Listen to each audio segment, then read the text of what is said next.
Hello everyone and welcome to Movie Review UK. My name is MJ and today I'm reviewing Jack Reacher Never Go Back. Now, I was very excited to be watching Jack Reacher Never Go Back because it is of course a sequel to a film that pretty much blew me away. I have reviewed the film, so you can check out the review on the channel. Yeah, I watched it on Netflix, the original, and it had captivated me within a couple of minutes. I think if you've seen Jack Reacher, you'll know exactly why.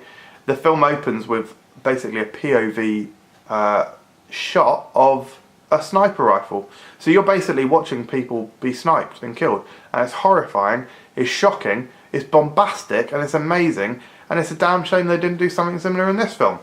In fact, the even bigger shame about Jack Reacher Never Go Back is that the entire opening sequence, almost, is ruined in the trailer.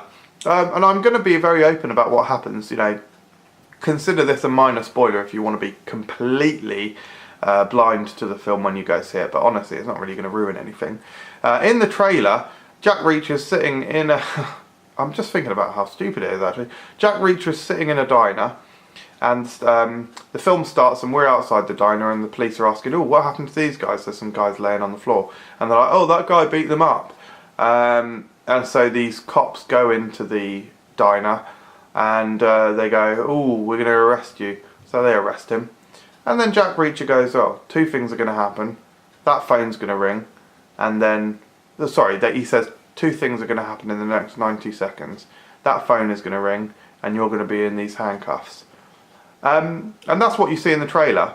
And when you watch that, you're like, oh, that's so cool, that's so slick. This is going to be one of those amazing action sequences where we see how he gets out the handcuffs, how he puts them on the guy, what happens, oh, this is amazing, blah, blah, blah. No, that's the entire scene, actually. The cops then arrive and arrest the policeman, basically. And it's like, and then basically he walks off and the title sequence comes up, Jack Reacher Never Go Back. And you're sitting there like, sorry, the first film had one of the strongest openings in recent kind of action thriller films I've seen. Arguably one of the strongest, most shocking starts to an action thriller possibly ever. I would honestly go as far as to say that opening scene is incredible. And you have now followed it up with this weak ass opening that just kind of sets out the lack of ambition that the overall film has. And it's really disappointing. Yeah, I was really disappointed with that opening scene. But then we're introduced to Cobie Smulders' character, who I'm happy to report is, you know, quite a badass herself, and is so... Well, that was weird kind of noises coming out of my face. Sorry. She kind of has such a strong character that actually manages to stand up to Jack Reacher quite well. And then this film also focuses on a younger child, a 15-year-old girl, who is also a fairly good character and not a particularly irritating character, which is impressive for a 15-year-old in a movie. Now, the plot itself is kind of the kind of thing that we've seen before, not particularly interesting, but it's got some nice elements. There's some nice action scenes.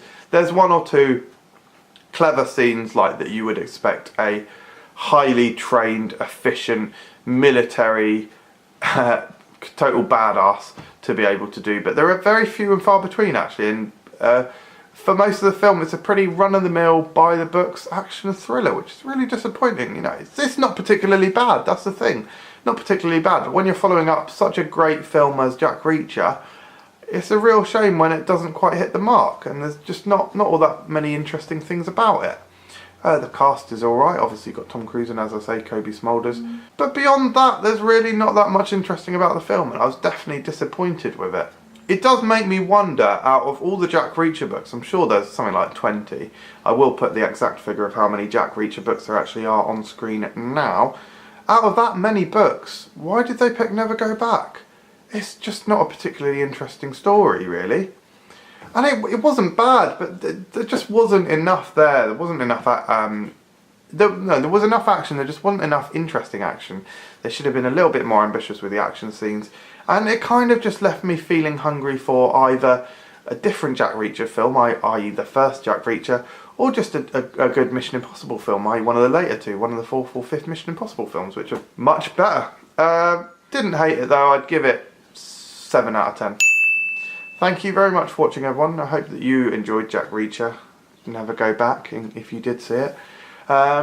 But yeah, if you did, let me know if you agree with me, because that'd be interesting. And I'm afraid to say subscribe for more videos. That's the end of the video. Goodbye.